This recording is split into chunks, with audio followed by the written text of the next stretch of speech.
bump up the price to what they think is absurd, they're really not doing that much less. They're just making a lot more money. Acknowledge and brag about the high price. We're not the cheapest. In fact, we're one of the most expensive, but we're one of the most expensive because of what we deliver. Nothing bonds a bunch of people together than a common enemy. Every group has a common enemy. The most successful fundraising pitches are always enemy in common as opposed to positive. The question is, who or what can you attack that your marketplace will go along with and applaud you for doing it?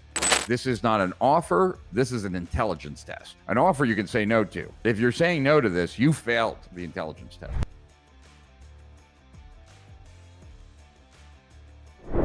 These 19 tips are tried and tested secrets I've stolen from Dan Kennedy, the famous millionaire maker and copywriting master. Businesses fail because they can't write copy that drive the audience to the desired action, which is buying their products. As promised, here's part 2 of the Copywriting Secrets series, where we reveal unheard of powerful tactics that can transform your sales copy from bad to great. Once done right, these tips will help you write infinitely better copy, elevate conversion rates, sell a lot more, and even have a dedicated customer base. So grab your notepad and let's jump right in. I'll save the best tactics for last, so remember to watch until the end. Taking a sales letter that you really like in a different field and then rewriting that sales letter for your product, but trying to change the least amount of words possible. And what that does is it starts having you interact with good copy. I have 2 books that I created for myself that are nothing but John Carlton's bullets.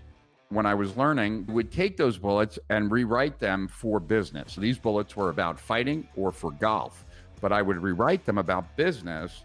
And even the names of the modules for BGS, right, came from me rewriting bullets, like the big damn secrets of entrepreneurship that no one knows, right? Or like all of those and the benefits related to each module came from me rewriting John Carlton's bullets. At the end of the day, you've got to move the pen or type on the keys to ultimately get good. It requires thought and it requires interaction in good copy. Thing that I would say that made the biggest difference in my ability to write well as it relates to sales material would be scripting webinars. When I would script a webinar, I had to be okay with the way that it would sound coming out of my mouth, right? I'm not going to read a bunch of bullets that would sound really strange. So when I'm writing out a webinar, it has to be conversational. It has to sound like me and the way I talk, because if not, I'll be reading a script and everyone will know I'm reading a script. So the writing of that script, writing to sell, but knowing that you're going to have to speak it, so it has to sound conversational in your own voice. I noticed a sharp improvement because I worked on webinars for about a year. And while I was working on that, my ability to write that conversational way got better and better. The reason why it has a place in every ad or sales letter, this is a staple, reliable copywriting technique. It allows the person to feel he is arriving at a logical, sensible decision when responding or buying, and to feel equipped to justify his decision or her decision if need be. Don't get confused that you are going to sell logically. You cannot sell with logic. Reasons or features that should be presented in tandem with benefits. You have to give them stuff to back up their decision so that they feel logically concluded. You have to arm the person to be able to discuss why buying from you was such a good idea. We find things much more believable when we know why. So tell me that you're having a sale, okay, but tell me that because of COVID, you have new inventory coming and all the old inventory is still in the store because you haven't been opened, and now you need to slash the prices dramatically so that you make room for the new clothes and also have money to pay those vendors. Now I have a much higher belief that sale is real. And so anytime you can provide a reason, the better off you'll be, the more believable you will seem, and that is beneficial. Attention-getting devices. If you can get the recipient doing things, they are much less likely not to order. That's why Publishers Clearinghouse would have you move the stamps from one place to another, right? Commonly used involvement pieces. Stickers to remove or replace, scratch-offs, sealed items to open, quizzes and tests to take, secret words to find, tapes to listen to, recorded messages to call, and online we could say, you've seen the spin the wheel for a discount, or the one that looks like a slot machine with the 3 things for a discount.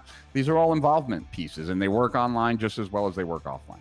Self-qualification, self-scoring quizzes and tests or checklists that are involvement devices and serve to lead a person to an evaluation and determination of his own making that he is a good match with what you offer. From an involvement standpoint, this can get a person to read what he might otherwise skip or skim. From a persuasive standpoint, it gives the prospect a sense of control. Are you a good candidate for getting fast and lasting weight loss with positive changes, right? That was an example. Are you able to lose weight, but not the fat roll? Are you unable, blah, blah, blah. The number one error in bullets is being factual or presenting features without linkages to benefits. Every bullet presents a benefit. Write a bullet with a benefit and then have a benefit of the benefit. Add a testimonial to bullet copy, make some bullet questions, flag certain bullets just as you would a headline, use meaningful specifics, add how to a bullet, intersperse other points of sales pitch and offers. Anytime that you list a feature or benefit in your marketing or copy, you should think about another sentence after that. Everything needs to be connected to the benefits of the reader, and therefore everything in the product, everything in the service that you do needs to be translated into the reader. It is a common mistake to leave the translation of the benefit punchline up to the reader. Like when someone's reading one of your sales letters or watching a webinar, it's a passive activity. You can't expect them to think at all about like why your product is going to improve their life or your service. I've never seen anything move people more than a deadline. Deadlines, believing it must be acted on now or lost forever. The cumulative impact, why wouldn't I do this? I'd have to be an idiot not to do this. Try to lead people like almost a crossroads. This is not an offer, this is an intelligence test. An offer you can say no to. If you're saying no to this, you failed the intelligence test. And some immediate gratification, like there's gotta be something that they get right now in their hands. When you call, we will send out the same day X. Whenever you discount, you must have a reason why to justify what's happening. The better the story, the better the response. Most people don't charge enough. And a lot of people find that out. It's not how good the sale is, it's how good the story of the sale is, right? So someone having a fire sale because they had a fire is more believable, and therefore more believable that there are going to be deals there than just a sale. Most people undercharge. That's been my experience. So a lot of times when I'm working with an entrepreneur, I say, what are all the things that you're currently doing for customers that you wish you never had to do again? And then we price it accordingly so that those things, if you still want me to do it, like this is what I charge for that. And to charge a high enough price that you're happy to do it. And so this is what I do, and I've taught and I've worked with enough entrepreneurs over time. And what consistently happens is that they think they're going to be doing a lot less. And the first couple times they bump up the price to what they think is absurd, they're really not doing that much less. They're just making a lot more money. Acknowledge and brag about the high price. We're not the cheapest. In fact, we're one of the most expensive, but we're one of the most expensive because of what we deliver. People don't do enough building the list of all the reasons why they won't buy. What are the reasons they will not respond? In reality, this should be dictating the entire approach to copy, and it does. So we call it copyboarding. Let's go back here, sit down with a group of people who are not familiar with your product and ask them why they wouldn't respond, and come up with at least 40 reasons.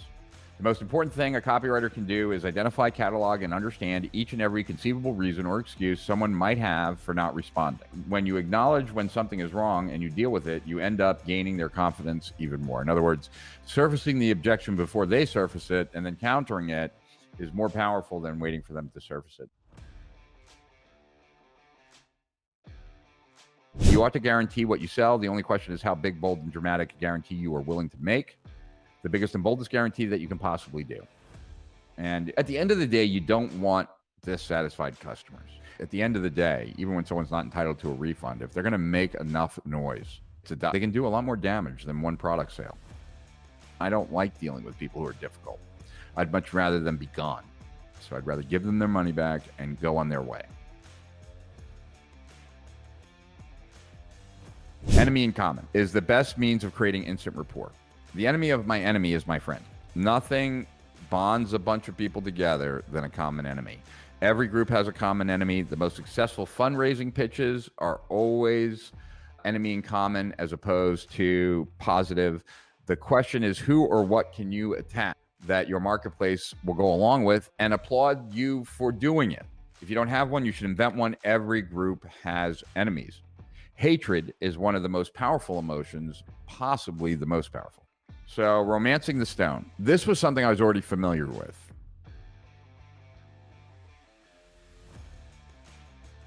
Even the best copy won't work if it doesn't get seen. If you're curious about boosting your reach, check out my next video on email deliverability and discover the secrets to getting more people to open your messages. If you've missed out on the previous tactics, simply click the link at the end of the video to catch up with part 1. Don't forget to like, comment, and subscribe for more insights to higher profits and beyond.